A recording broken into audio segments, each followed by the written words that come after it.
Welcome to the San Francisco Living Wage and Trabajo Cultural Caminante Concert for Juarez fundraiser event.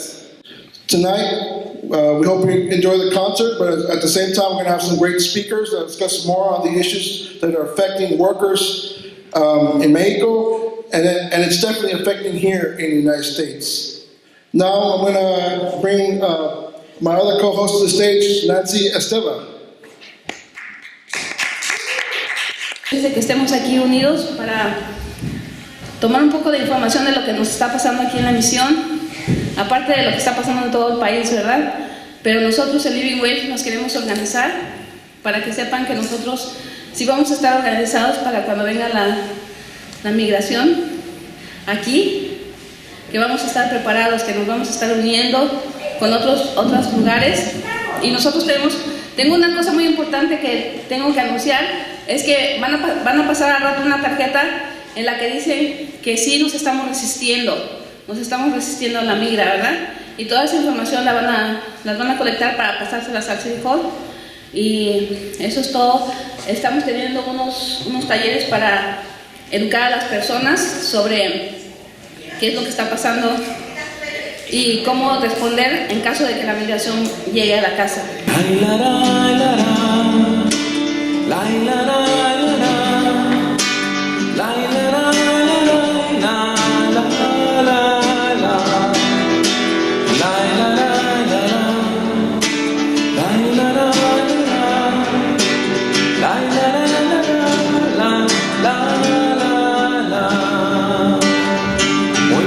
All right, so there's the refrain. Ahí está el coro, multilingual para todos. Ready? La la la la la, la la la la la, la la la la, la la la,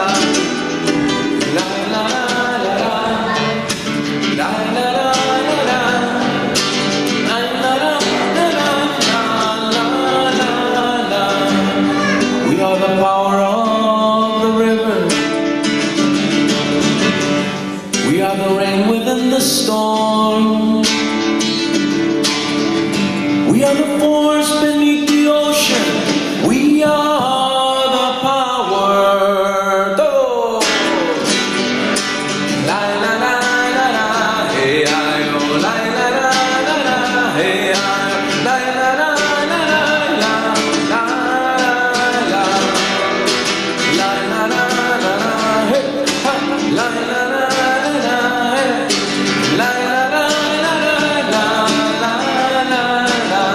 We are the working people. Raise your hand if you're a working person. Levante la mano la gente trabajadora. We build up and we tear down.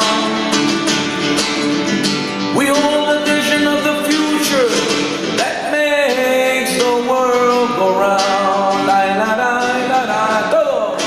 La la la la la, let me hear you. La la la la la la, la la la la la, la la la la, la la la.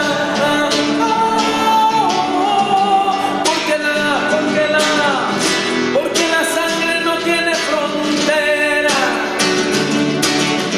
es de un color y nada más.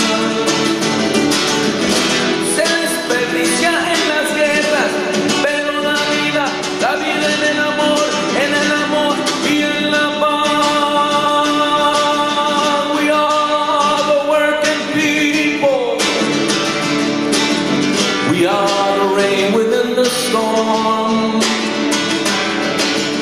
We are the force beneath the ocean. We are the power. Todo.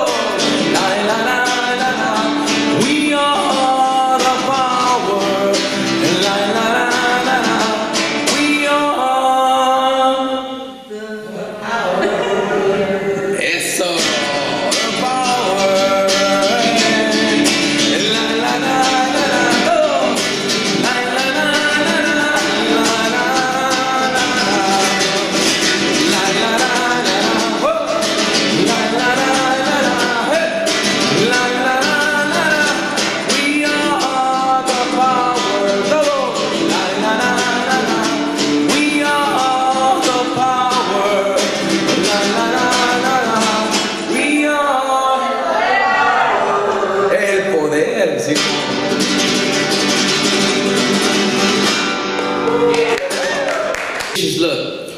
everybody know that Trump is a sick guy.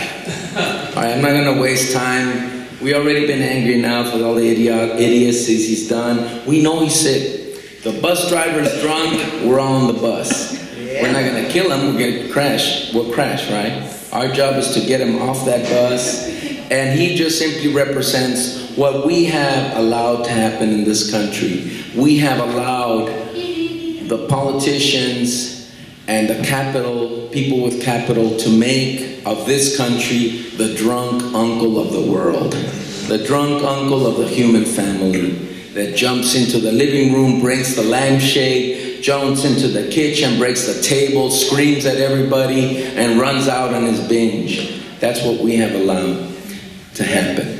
But as in other periods, we, the working class, we, the working people, the people who've made this microphone, this carpets, these lights, those butacas, chairs, whatever they're called, that little instrument there, the videos, these lights, we have made everything that's here. And we've made it from what? From the earth. So our job is to get into the strength of our people, the strength of the father of my good brother here, Frank Martin del Campo, who was the champion tie seller for, was it Sears or JCPenney? Sears, Roebuck and Company, made millions for those people. Why? Because we are the strength of this country. We are the strength of the world. We are the world. We are the world. Entonces, we've made a difference. We are organizing and we're coming, we're going, we're making change, continually making change. So it's not about what the addict does. We know what the addict does. We all know him. In my town, his name was Mingo, and he was a little off, and and when they're harmless, well, you have compassion and you work with the folks, verdad, who are off. But this guy is not is disarmed. He's got the button on the nuclear power. He's got the ability to cause a lot of havoc. So we do need a wall. We need a wall around the Trump administration. It's called quarantine. In other words, it's called the straitjacket. How we're going to build that wall is by organizing, by doing these small events. And what I mean by that is the following song. Our children are sacred, nuestros niños son sagrados. Children are beautiful, bellos son. Our children are gift, son el regalo más amado. Our children are sacred, sagrados son.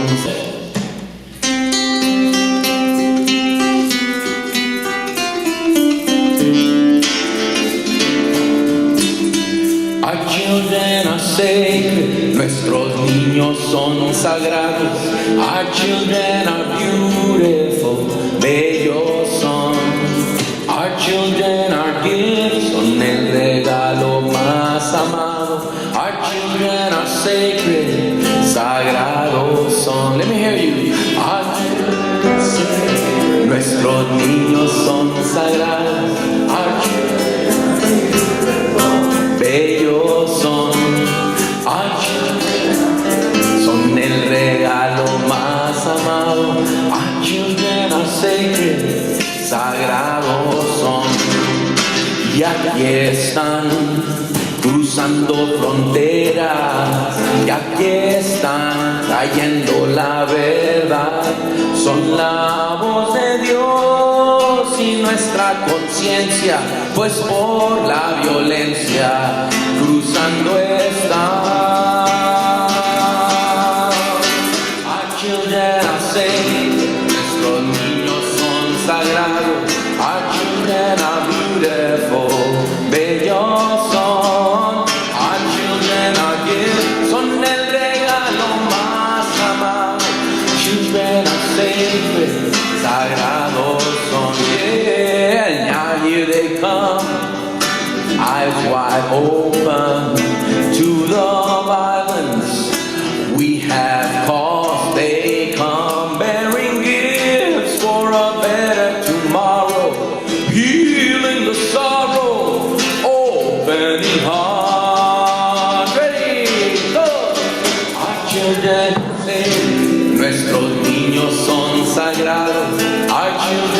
are beautiful, bellas son. Our children are gifts, son el regalo más amado.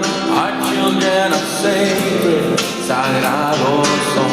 Y aquí están, llenos de esperanza, de una vida con ganas de amar, pues son las maestras, doctores, artistas, madres ingenieras de un mundo de paz. Oh. Our children are saved, nuestros niños son sagrados. Our children are beautiful, bellas son. Our children are gifts, son el regalo más amado. Our children are sacred, sagrados. Our children are sacred, sagrados. Our children are sacred. We welcome and embrace the families and give them a love. Our children are sacred. We declare sanctuary, yeah, building bridges, not a wall.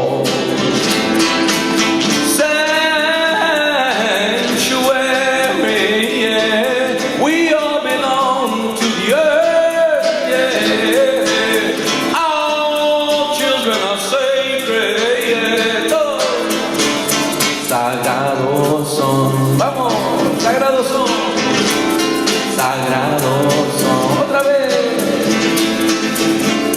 sagrados son, por eso vamos a cuidarlos, quererlos, amarlos, sagrados son.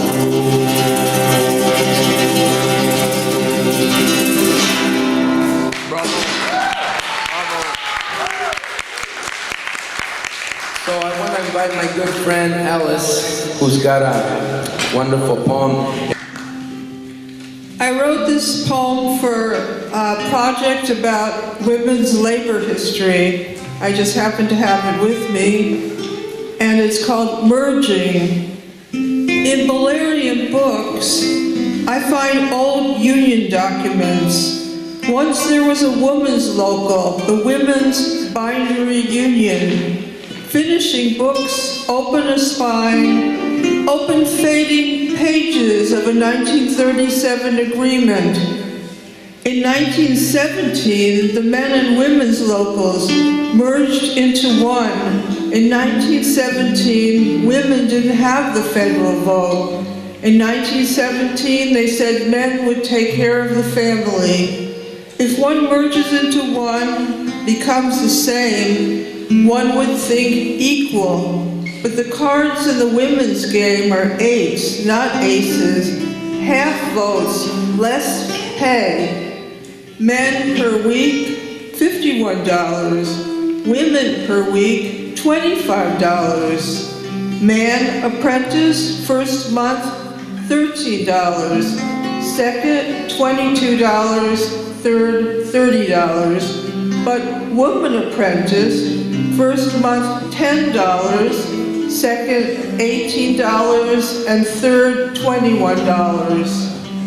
Long rows of books, the covers red, brown, yellow, all done the same.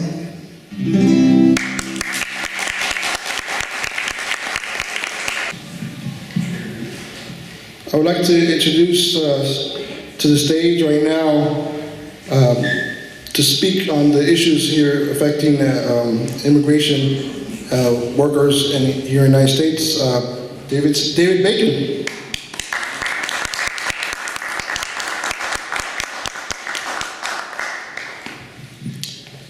Buenas tardes a todos y todas. Es un gran honor estar con mis cuates Frank y Francisco y todos los demás. Entonces, muchísimas gracias. So thank you for inviting me here tonight, and it's an honor for me to be here with people who have known and struggled and worked with Roger, Carl, Nancy for many, many, many years. So, you know, I'm a photographer and a journalist, a writer, and a lot of what I do is write and take pictures of farm workers. And partly it's because I was an organizer for the Farm Workers Union for a lot of years and kind of got it in the blood. And so when I look at the issues around NAFTA and migration, that's kind of the lens that I look at it through. And you know, we could kind of ask ourselves, well, why should we care, really? One obvious reason is that if farm workers don't work, we don't eat. So we all have food out there, and it all comes from the labor of people. And we need to appreciate that and honor it. But also, I think that by looking at what's happened to farm workers over the decades, we can see what the relationship is between NAFTA and migration and free trade policies and economic reforms and the migration of people and what happens to migrants. You know, right now there are about 700,000 farm workers in California. About 90% of those folks are people who were born in Mexico.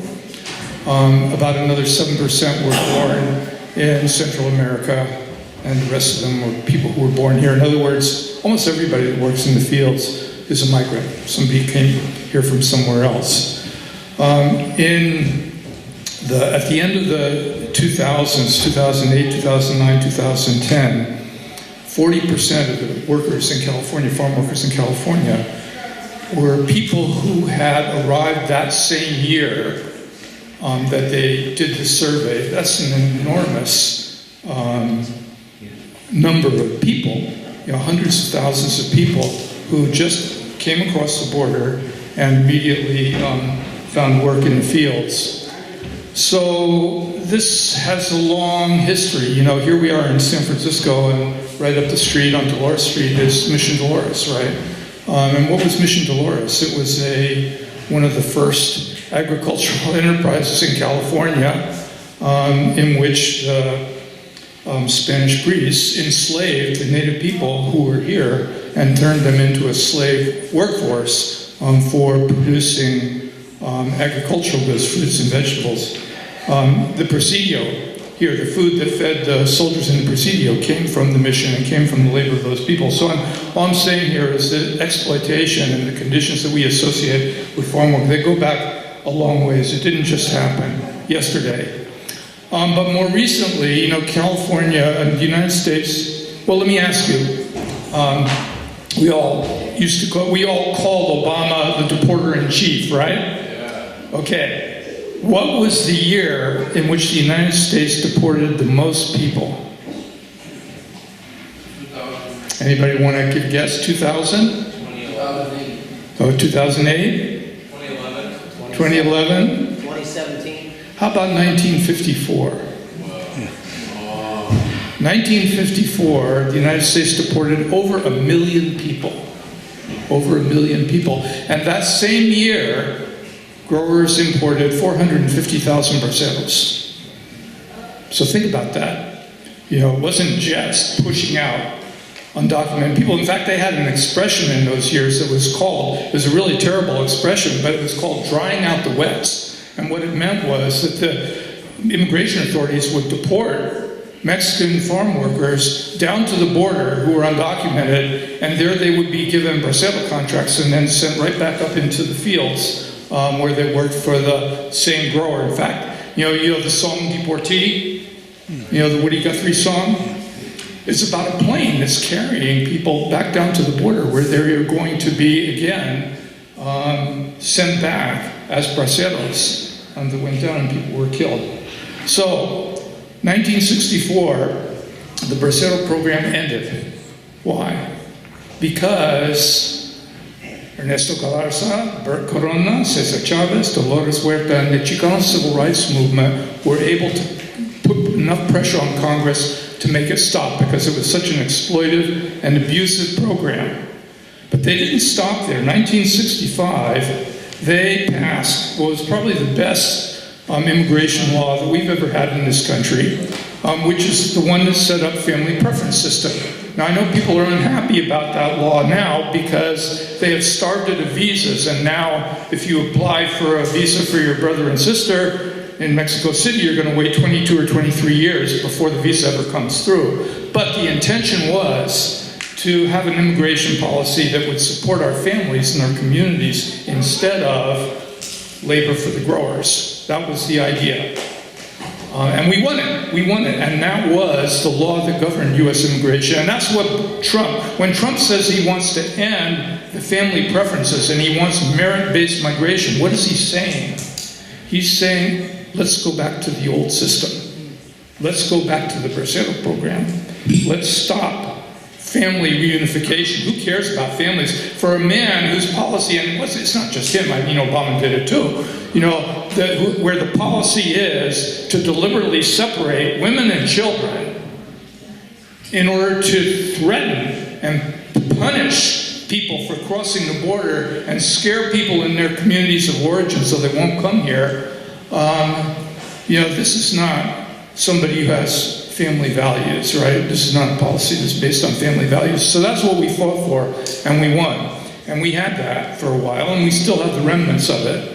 But in 1986, Congress passed another law, the Immigration Reform and Control Act, which gave us, we think of that as the amnesty law, which is true. A lot of people got green cards out of that one, but it had some other parts of that law too. One of them was employer sanctions, making it illegal to work if you don't have papers. Another one was reinforcing the border. That was the beginning of the border buildup. Another one was reinstituting the Bracero program. The H-2A program started in '86. But there was one other part of that law too, and that was to set up a commission to study the causes of migration. And that commission made a report to Congress in 1990. And that commission said the solution to migration is to negotiate a free trade agreement with Mexico. And the negotiations of NAFTA started 3 months after that report got made. So there's a link. There's a link between U.S. trade policy and migration. So what do we get in addition out of that 65 law when people could live as normal, sort of, still? I mean, it's not to say everything was rosy, but lead much more normal lives. What did we get? We got the United Farm Workers. We got the grape strike. The grape strike took place because growers couldn't bring in strike breakers. They couldn't use the Bracero program for strike breakers. But we also got some other things too. Having the union meant power in Delano. The mayor of Delano is a Filipino now. Why? Because the growers, when the strike started, they kicked all the Filipino workers out of the labor camps, forced them into Delano, where the Filipino Hall was the headquarters of the strike during 1965 to 1970. And, in 1965, if you had said that the mayor of Delano would be a Filipino, it would have been unthinkable because growers ran that town like a plantation. And now, the changing demographics and the power of the union made that happen. Or we got an overtime law for farm workers in California last year. How did we get that? Well, the sons and daughters of farm workers got elected to the state legislature, and they passed it. So, again, the ramifications of that law and that change, we're still feeling them today. So, once they negotiated NAFTA and they put it into effect, what did that mean? I know that Frank, you're going to talk a lot about this too, and so I'm not going to go into a lot of detail about it, but I just want to point to a couple of things. One is that Archer Daniels Midland, Continental Grain Company, were able to dump corn on the Mexican market, and that made it impossible for corn farmers in Mexico to survive as farmers. In other words, they couldn't sell their corn for a price that was high enough to pay the cost of growing it.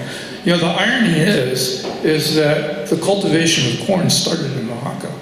So those same communities in Oaxaca that couldn't survive are the same ones that gave us corn to begin with. If there was ever a bitter irony, that's it, right? And so, because people could not survive, then we have, in 2007, 2008,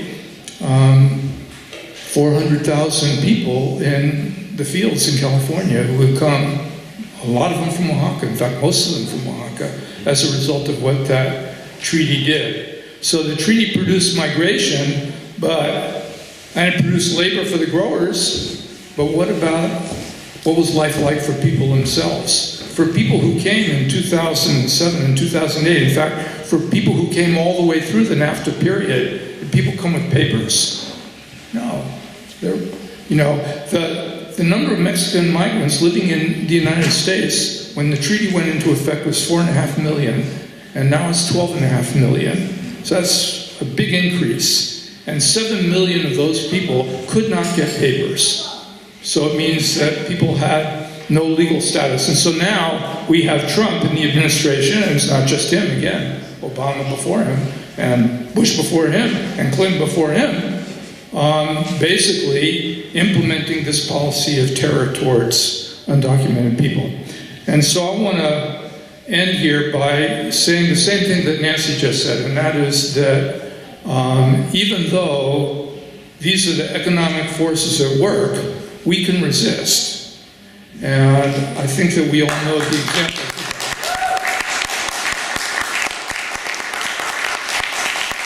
I don't know, how many people here went out to the airport? How many people here went down to Battery Street last week? Okay, so that's important. How many people have gone to the vigils out at the detention center in Richmond? You know, these are all things that we are doing to fight back against the terror and the detention of people. And so that's an important part of resisting. Another one is, sanctuary is sometimes presented to us as a law, right? But it's not a law. Sanctuary is basically a commitment that we make as people to defend each other. And sanctuary is also a community building strategy for building a community that's based on that. And so, of course, we do turn that into laws when we get enough political power to do it. And this week, Sheriff Ahern, you know who Sheriff Ahern is? No. Sheriff Ahern is the sheriff of Alameda County. He was a Trump supporter. He was the guy that said, I don't care what sanctuary ordinances get passed here, we are going to cooperate with ICE and we are going to arrest people on the streets for not having papers. Well, the Board of Supervisors in Alameda County has called Sheriff Ahern into the Board of Supervisors to present a report about how he is going to implement Alameda County's sanctuary law.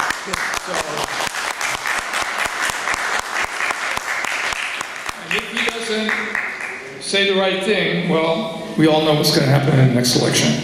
So thank you very much, and again, it's an honor to be here with you tonight. Es que vienen aquí a ver qué es lo que está pasando con los inmigrantes. Yo no pienso que hay que tener miedo. Vivimos en un planeta y no hay otro. Así es la casualidad. Si tenemos miedo, el miedo nos va a ganar, hay que ser fuertes. La gente de Ciudad Juárez, tanto la gente y las comunidades de toda California y de todo lo que es las líneas, tenemos que unirnos y dejarnos de discriminarnos a nosotros mismos. Nosotros somos el pueblo y ellos son nuestros trabajadores. Oh, eso. Dicen que venía del sur casi agotada. Su nombre Valentina. Se juntó con los dorados de Francisco Villa. Cargaba y cargaba y cargaba en su espalda los 30-30. Tortillas duras y un poco de mezcal para el frío. A veces comían porque las balas rozaban y algunos caían y algunos se levantaban. Francisco Villa atravesó la frontera de Estados Unidos. Llegó a Columbus y se enfrentó. ¿Y saben por qué se enfrentó? Porque amaba mucho a México. Y todos los que somos mexicanos somos zapatas y villas, y tragamos balas de oro y de plata con la sangre de Francisco y de Zapata.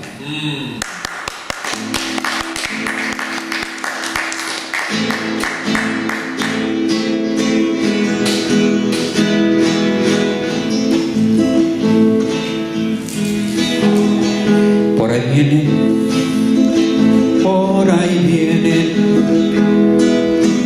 cabalgando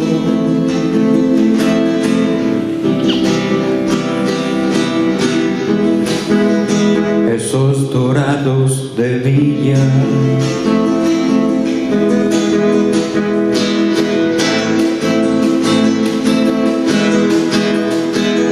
Por ahí viene Francisco Villa.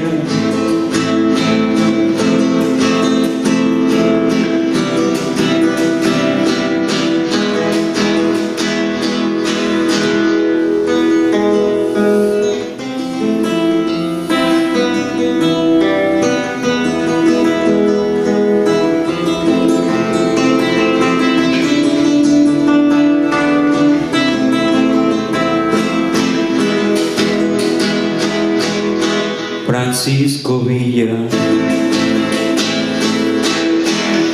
Bueno, yo quisiera, no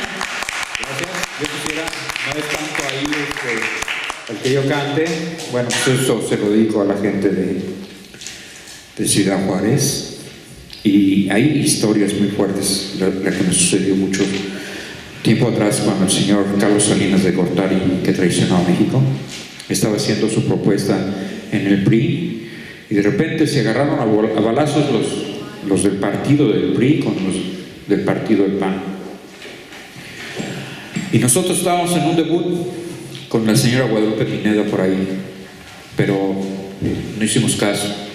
Hicimos caso cuando nos fuimos al aeropuerto, ahí sí hicimos caso, porque vimos caer a mucha gente inocente. Por culpa de ellos, otros pagan.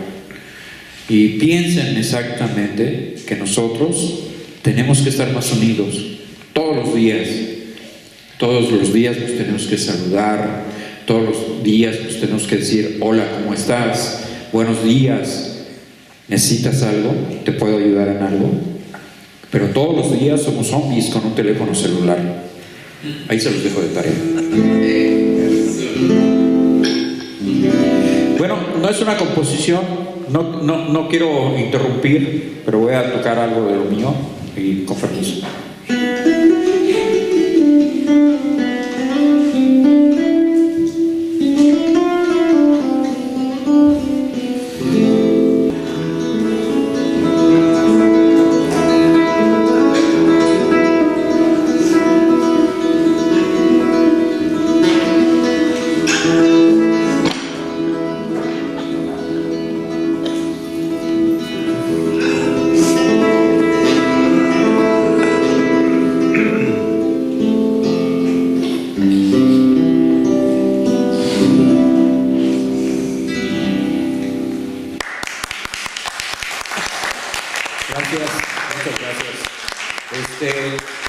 Ayer me dice una persona que si podía checar algo de los sucesos comprometedores de las empresas transnacionales que están en Ciudad Juárez. Y sí, conozco muy bien, perfectamente qué es lo que pasa en Ciudad Juárez.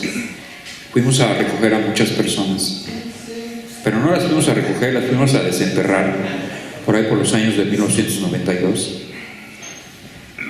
Las desapariciones de las mujeres. Es muy grueso ver cavar una tumba y sacar un ser humano. Es un delito ante Dios, pero lo teníamos que hacer.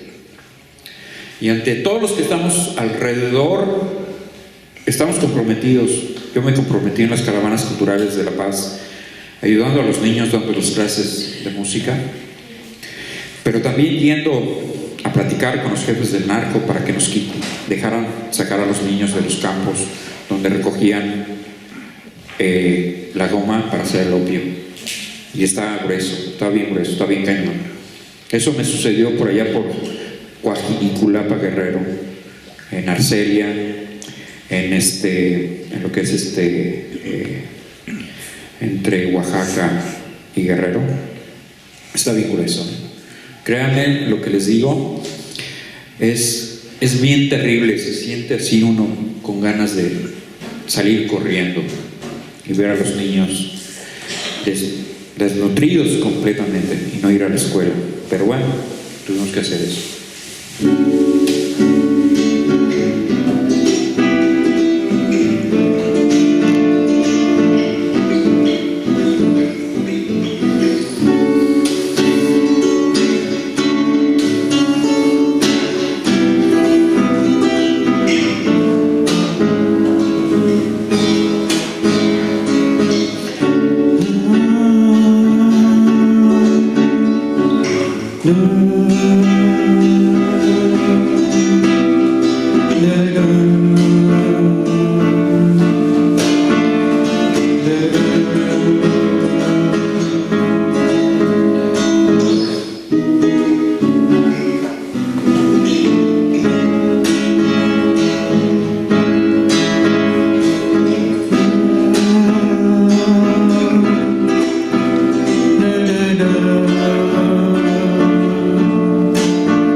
Hay algo que me recuerda un poema.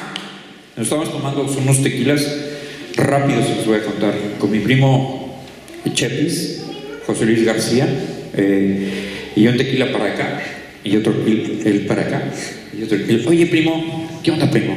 Vamos a hacer un poema. No, me caes gordo. Tú también me caes gordo, pero vamos a hacer un poema. Bueno, ok, vamos a hacer un poema.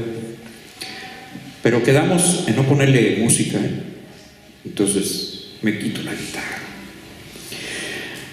Y en esto dice: mi canto va, quiero andar con mis versos el boreal y austral. Ah, caray, le digo, ¿estás bien? Y luego yo le digo: no echa raíz, viajera mi guitarra animará con sus notas del causa del equidad. Y luego me dice: sardónica, no es armónica, mi canto tiene vida y no hay banalidad. Y yo le digo: pero tampoco es sobrenatural, no trémulo, es solamente aspecto musical. Y luego dice: oye, al cantar, quiero andar con mis versos y el cantar. Y en noche a raíz, viajera mi guitarra animará. Y otra vez yo le digo: bueno, pues con tus notas del causa de la equidad, sardónica, la muerte no es armónica. Mi canto tiene vida y no hay banalidad, pero tampoco es sobrenatural. No trémulo, es solamente aspecto musical. Es un poema que nunca tiene melodía. Lo pueden cantar ustedes, pueden hacer sus letras ustedes mismos. Ya hay una tecnología ahí en el teléfono donde graban y: hola, ¿cómo estás? Bien. Y le mandan versos a su novia: te mando un besito, te amo, I love you, I'll see you, bye. Y pueden hacer sus canciones y sus melodías y pueden interpretar toda la cosa.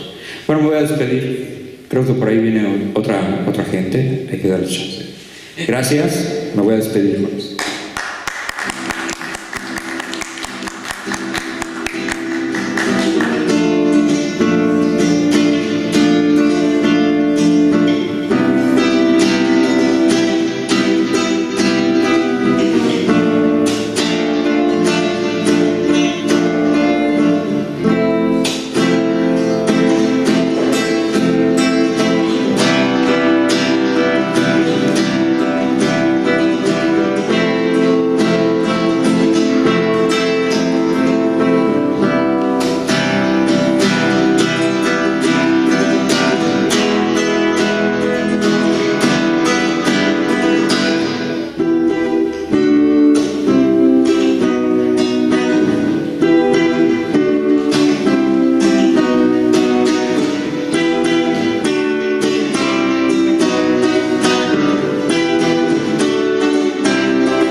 Muchas gracias y muy buenas noches. Good evening, everyone. I was asked to share some experience of California unionists in the struggle against NAFTA before it was ever passed, and to also share the view of Morena, a party that's now leading in the polls in the Mexican presidential election. Thank you.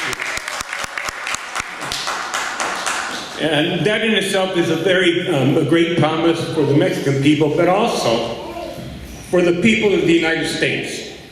Because when we're faced with a government of racists, and thank you, Nancy, for raising it, we got to call it what it is.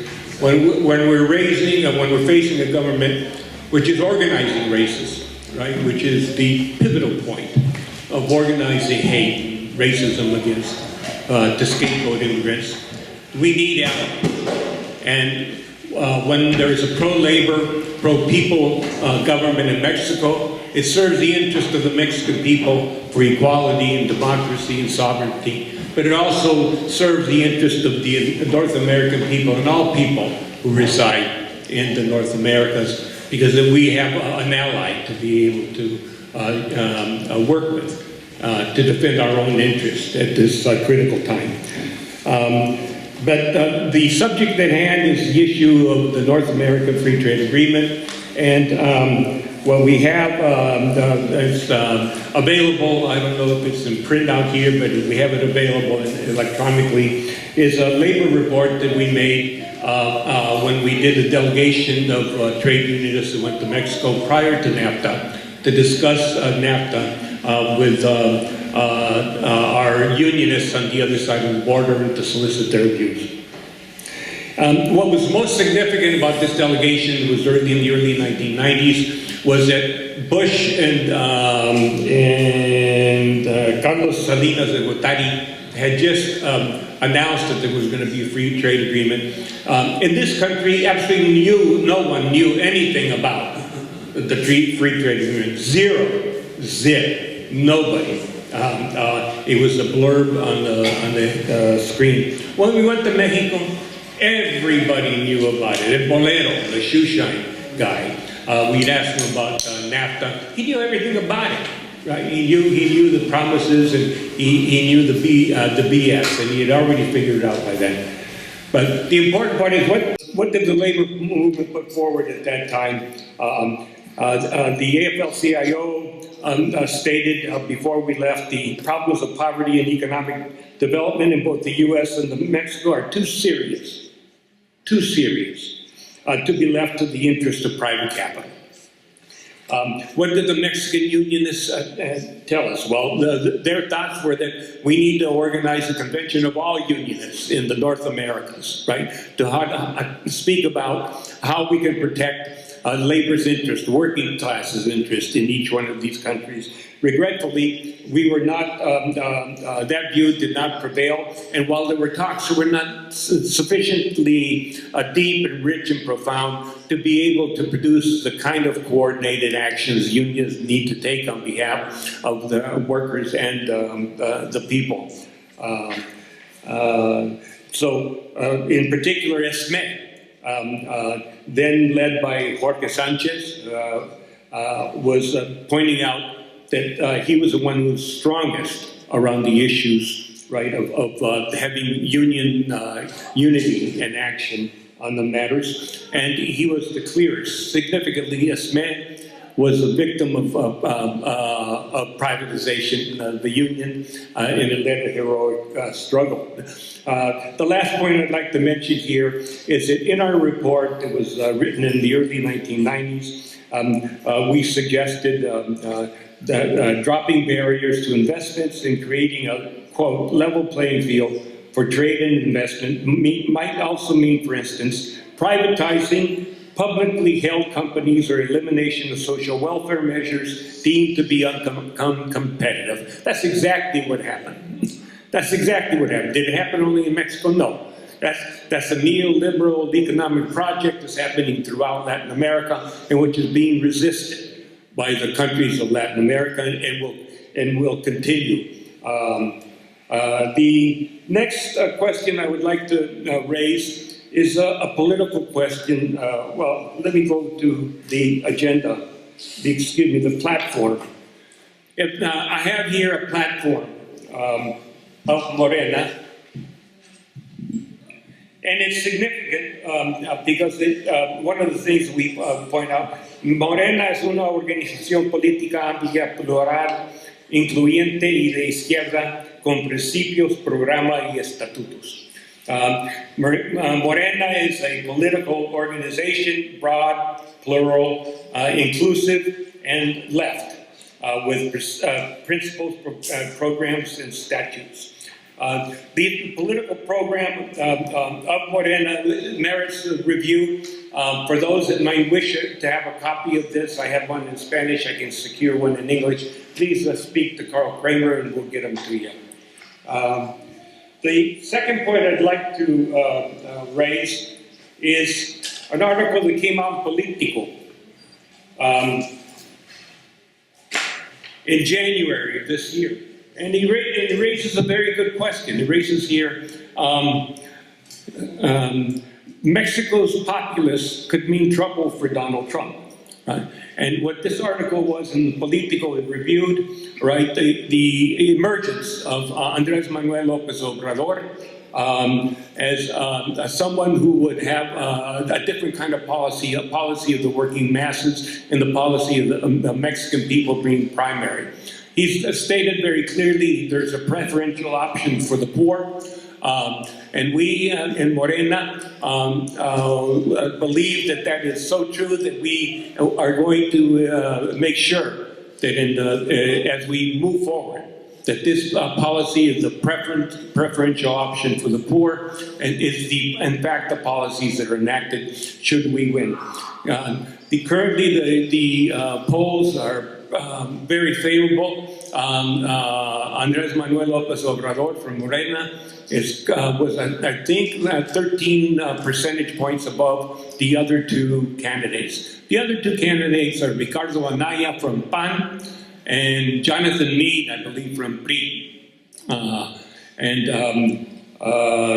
Those numbers don't appear to be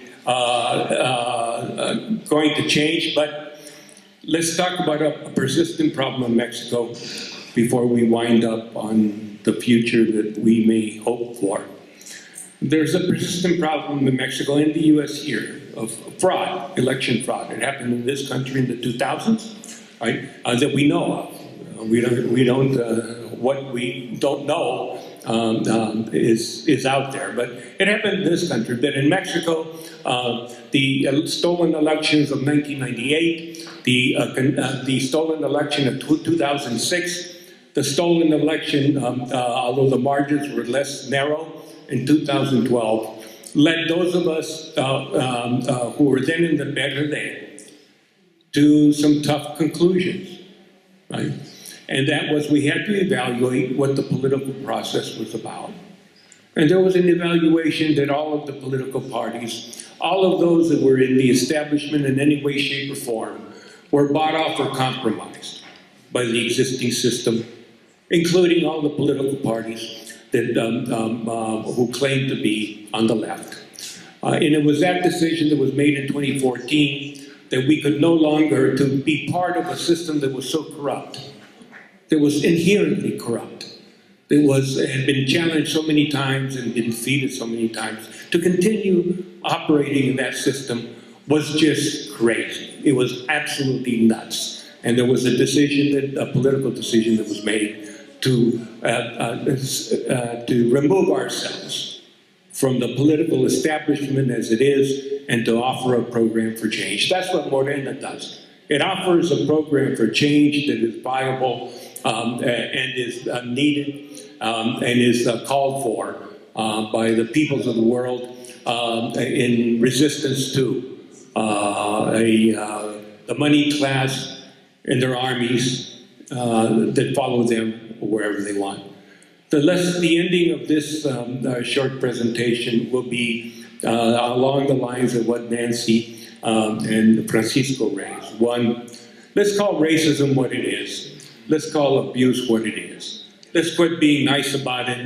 Let's not say that it's an error, it's a mistake, it's a tendency. Oh no, it's sick. It's the establishment and what we're facing, it's sick.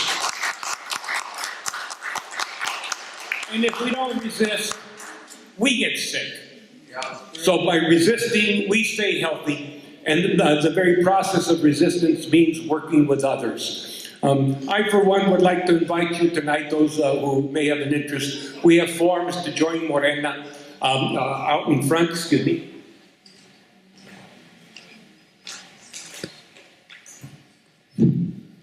Out in front, we also have the latest newspaper from Morena. This is a publication of Morena en el Exterior. Morena is forming committees in the exterior, in the U.S. I'm working closely with one of them up in Santa Rosa, and we're fighting as we should for change. There's also another publication. This is in English. If you could please pick up these publications and on your way out and take them to your workplace, let people know that there's a different path from war, from militarism, and from racist nonsense. The path is cooperation, economic cooperation, right, and dialogue. And the American people will be best served when there's a pro-labor, pro-people government in Mexico. For those tonight that would like to join Morena, we also have applications to join Morena tonight. I'll conclude with this question. Let's talk about populism. Right? Why is it that as a political process of change, we've seen so much of right-wing populism and so little of people's populism or people's politics? Why is it? Right? And it seems to me, to be honest, it's not because, it's because you have to make tough choices politically that aren't easy to make. It wasn't easy to make a decision to leave a political culture, however much you were used to. It wasn't easy. But there was a political evaluation that went on. I believe we must have the same political evaluation here. We should evaluate our allies. Are they still the same reliable allies they were before? When you call someone an ally, but when they abandon your interest, right? And then when they betray you, are they allies? Right? Are they allies? Well, I don't think so. I think we have to make very tough decisions about who are our real allies. And if you're fighting in the Democratic Party for change, and you're fighting for the right, for the people's agenda, then I'm willing to consider it. But if you're going along with this charade in political theater, I think it's a disservice to ourselves and, more importantly, to the future. Thank you very much. Whatever you do, you have a choice. The choice is simple. Change is coming. Do you want racist change? Do you want racist change? Because that's out there. Or do you want people's change? People's change. And if you want people's change, do exactly what you're doing and do more of it. Learn, educate, organize, and fight. Thank you so much. I've been very pleased to be part of the program. We are the power of the river. We are the rain within the storm. We are the force